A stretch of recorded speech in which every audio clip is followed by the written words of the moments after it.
Bom, a gente viu que tem duas matérias que são, sim, consideradas bem densas e bem polêmicas. E eu vou chamar hoje, como convidada aqui do meio-dia, eu fico super feliz quando a gente tem participante mulher, porque a política ela sempre é dominada por homens.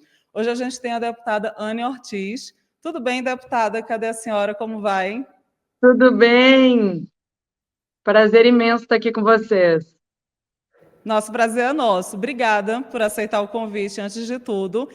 E eu sei que a senhora pode falar com bastante propriedade sobre os dois projetos que eu citei antes, tanto o PL das fake news, quanto esse texto da desoneração da Folha, não é mesmo? Bora começar primeiro falando sobre o PL das fake news. É um assunto que a senhora acompanhou no primeiro semestre e tem um texto, apresentou, está para apresentar um texto paralelo. Como é que é? Me explica em que pé está essa discussão e o que é que a senhora defende Sim, no Congresso.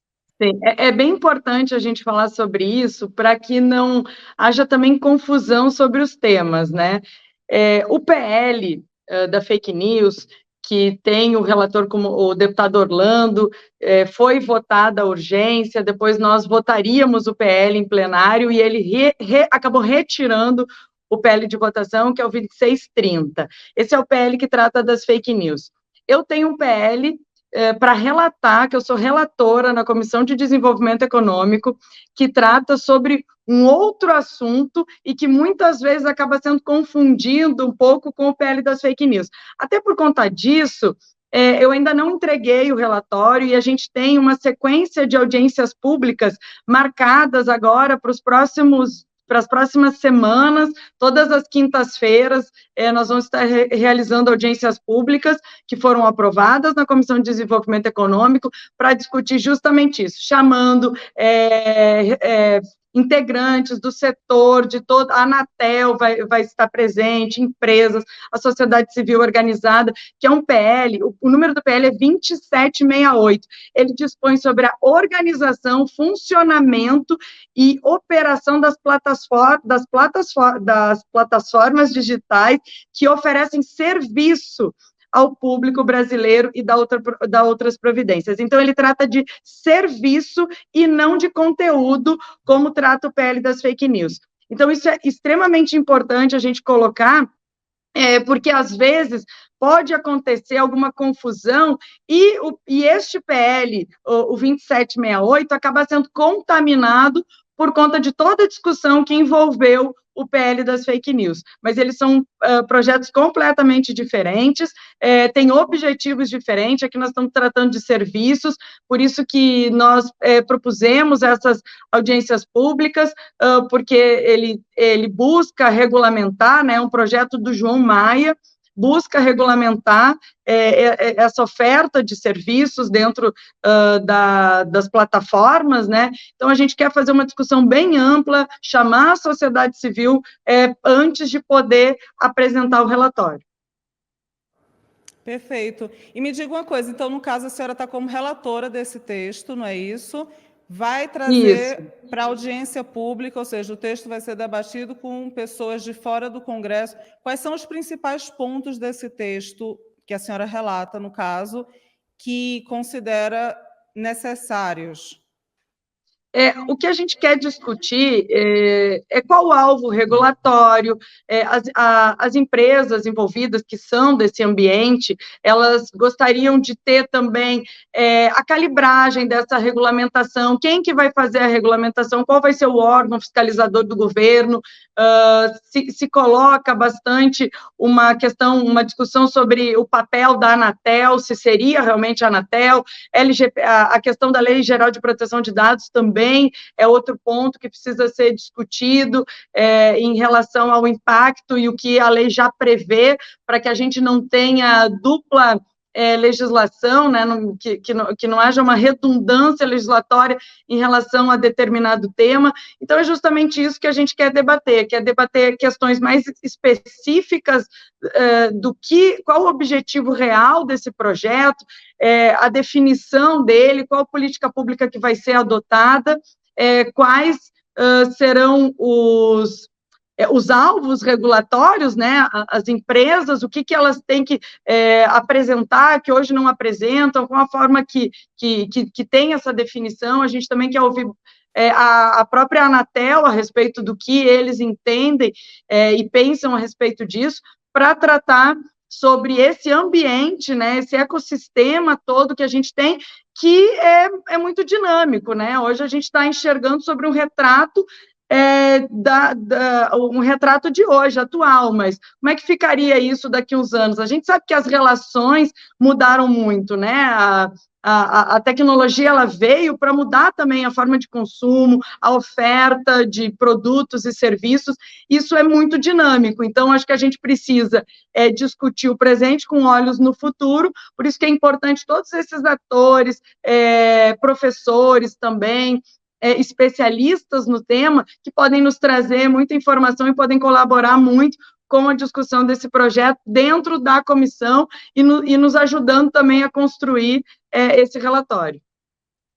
Me diga uma coisa, a senhora está tendo algum tipo de diálogo com o Orlando Silva, que é o relator do projeto que a gente citou no início do PL das fake news?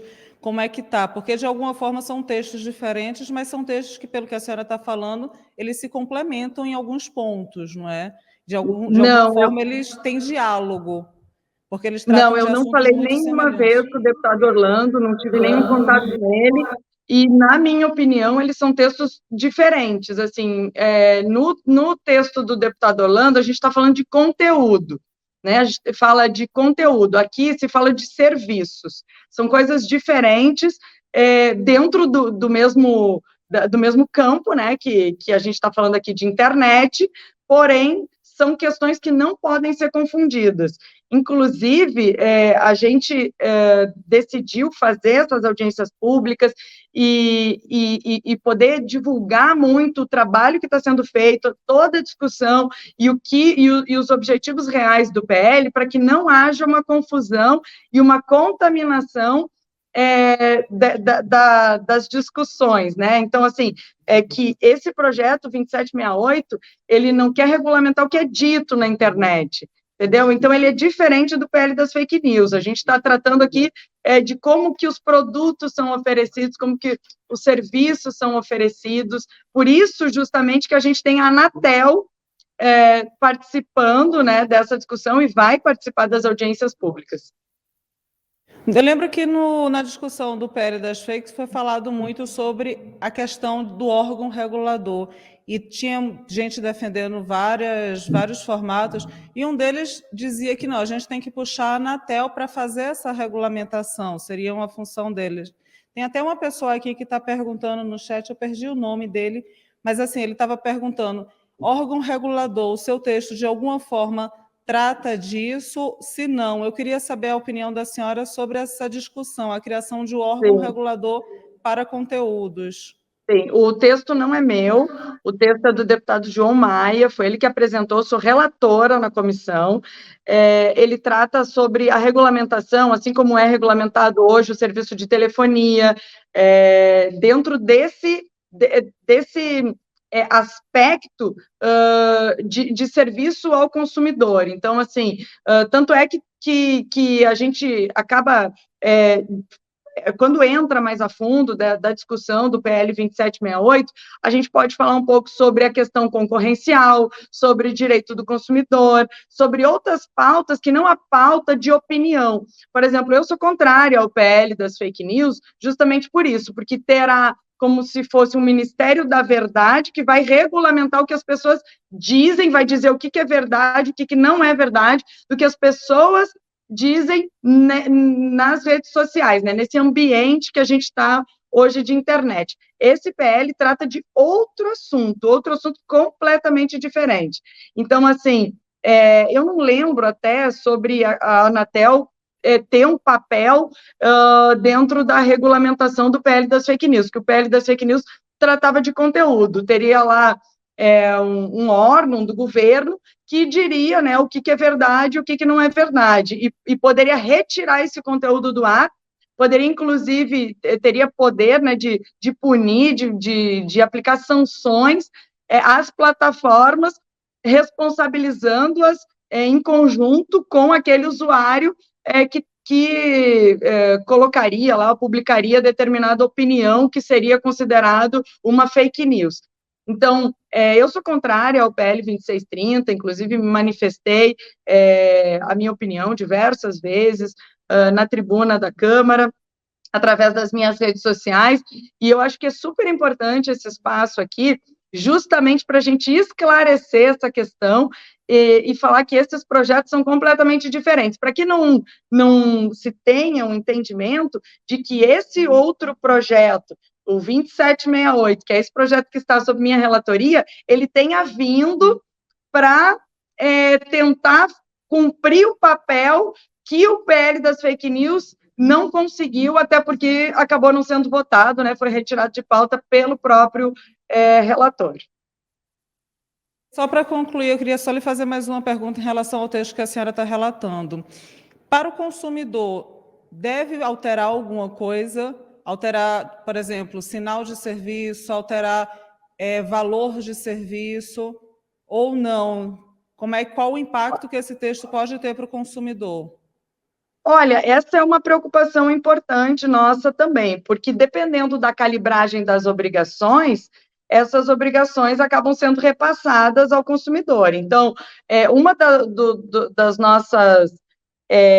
nossas preocupações aqui em apresentar um relatório é para que a gente não onere ainda mais o consumidor em relação aos serviços prestados.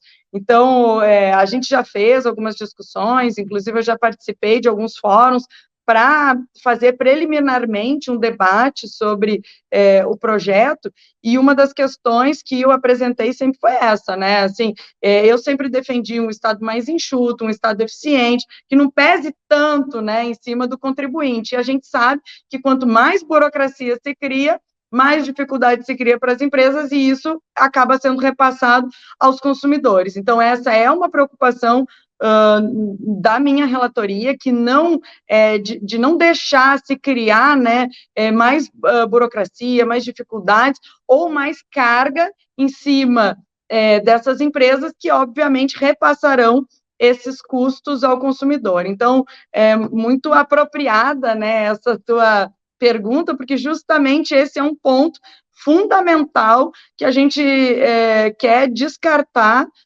do relatório, para que não haja nenhuma possibilidade de interpretação, né, por quem faria, né, ou seria o responsável, o controle dessas obrigações futuramente, para que não haja esse entendimento.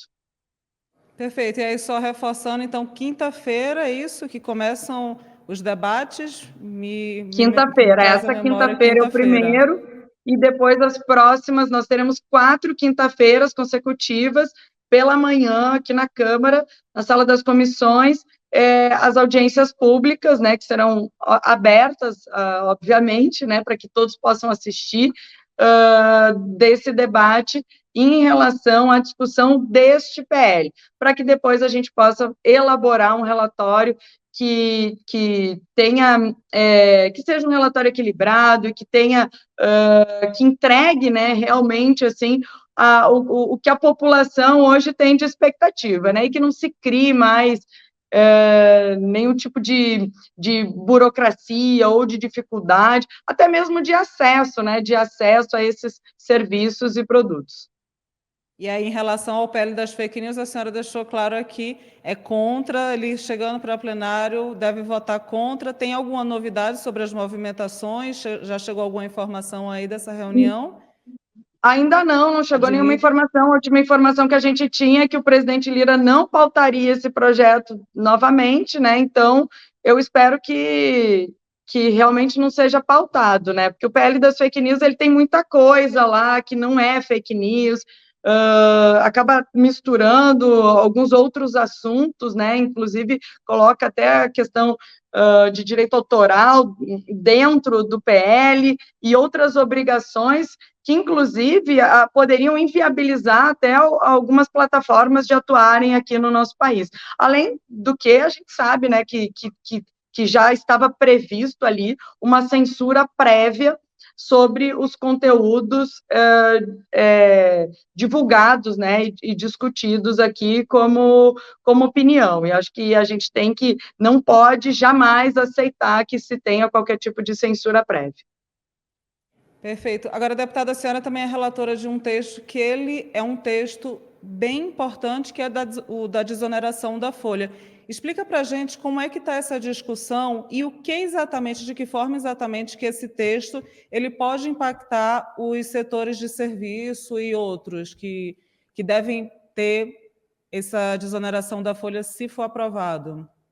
Sim, esse texto é super importante e a gente está trabalhando ele com muita prudência para que ele tramite o mais rápido possível na casa. Desde 2011 já se adota essa medida de desoneração da folha de pagamento para estes 17 setores. São setores super importantes no nosso país, da construção civil, telemarketing, têxtil, setor coreiro calçadista, entre outros setores, e estes setores são os que mais empregam hoje no país, tem mais postos de trabalho, são quase 9 milhões de empregados formais nesses 17 setores. Em 2021, a prorrogação da desoneração da folha, ela foi sancionada no último dia do ano, faltando 15 minutos para o final do prazo dessa prorrogação. Então, a gente tem uma preocupação muito grande com o prazo, para que não ocorra novamente, né, essa situação das empresas do setor não conseguir fazer o seu planejamento orçamentário, conseguir fazer investimentos, né, e a desoneração da folha, ela é importantíssima não só para a manutenção desses empregos, né, desses empregos formais, e o crescimento, obviamente, da economia, mas também há uma projeção da criação de mais de 1.600.000 empregos por conta dessa medida da desoneração. Então, é fundamental que seja aprovado quanto antes, né, aqui na Câmara, esse projeto para garantir previsibilidade para as empresas, que são as empresas desses 17 setores que já, desde 2011, podem contar, né, com a desoneração da folha. O que é a desoneração da folha? As empresas, ao invés de pagar 20% sobre a folha de salário do servidor, dos seus funcionários, né, ela paga de 1 a 4,5% sobre a receita bruta.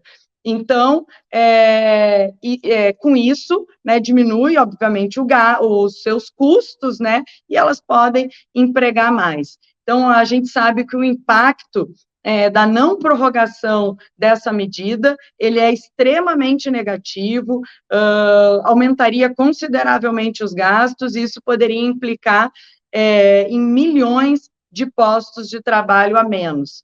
E traz, obviamente, uma preocupação muito grande em relação a isso, visto que a taxa de desemprego está em aproximadamente 9%, e, além disso, em 13 estados do nosso país, nós temos mais adultos que são beneficiários do programa do Bolsa Família do que trabalhando com carteira assinada. É muito preocupante esse dado, a gente sabe o quanto o governo gasta com programas sociais,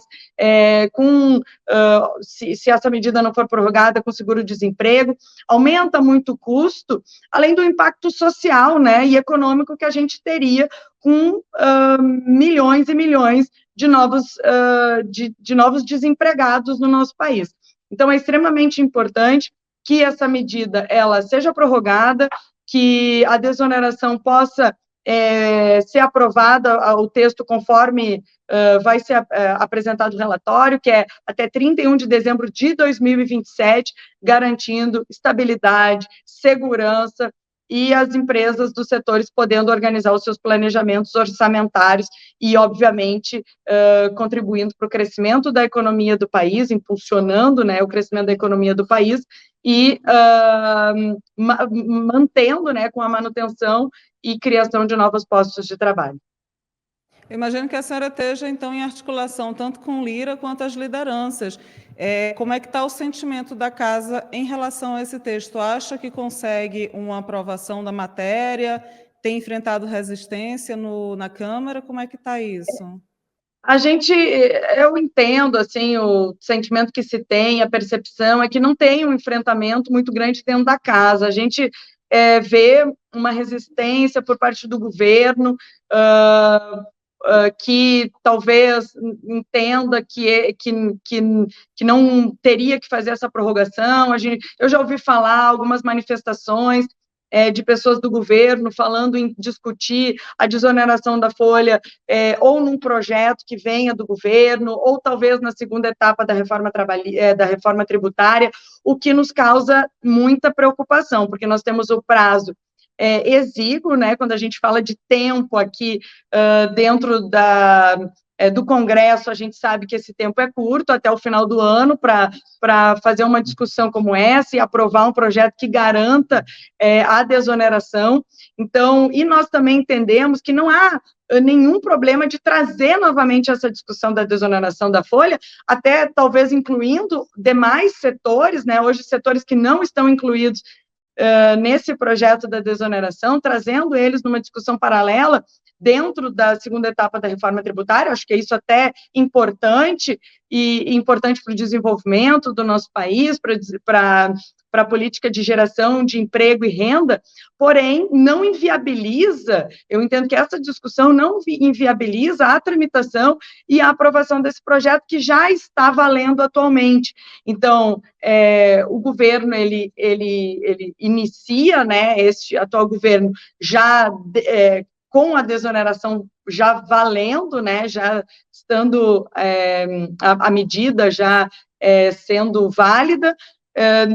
Ela foi, a última revogação, como eu disse, foi no final de 2021, então ela foi o primeiro ano 2022 e agora 2023, então acho que isso tem que permanecer. O impacto para o governo e para as políticas, até mesmo que o governo defende, são muito mais negativas se a gente não tiver a prorrogação da desoneração da folha, do que dentro de uma possível aumento de arrecadação do governo por conta dessa medida, porque o governo, ao mesmo tempo que tem a renúncia fiscal, ele ganha muito mais, né, arrecada muito mais com geração de emprego, com o desenvolvimento da nossa economia, com o impacto e estímulo que a medida tem para a economia do nosso país.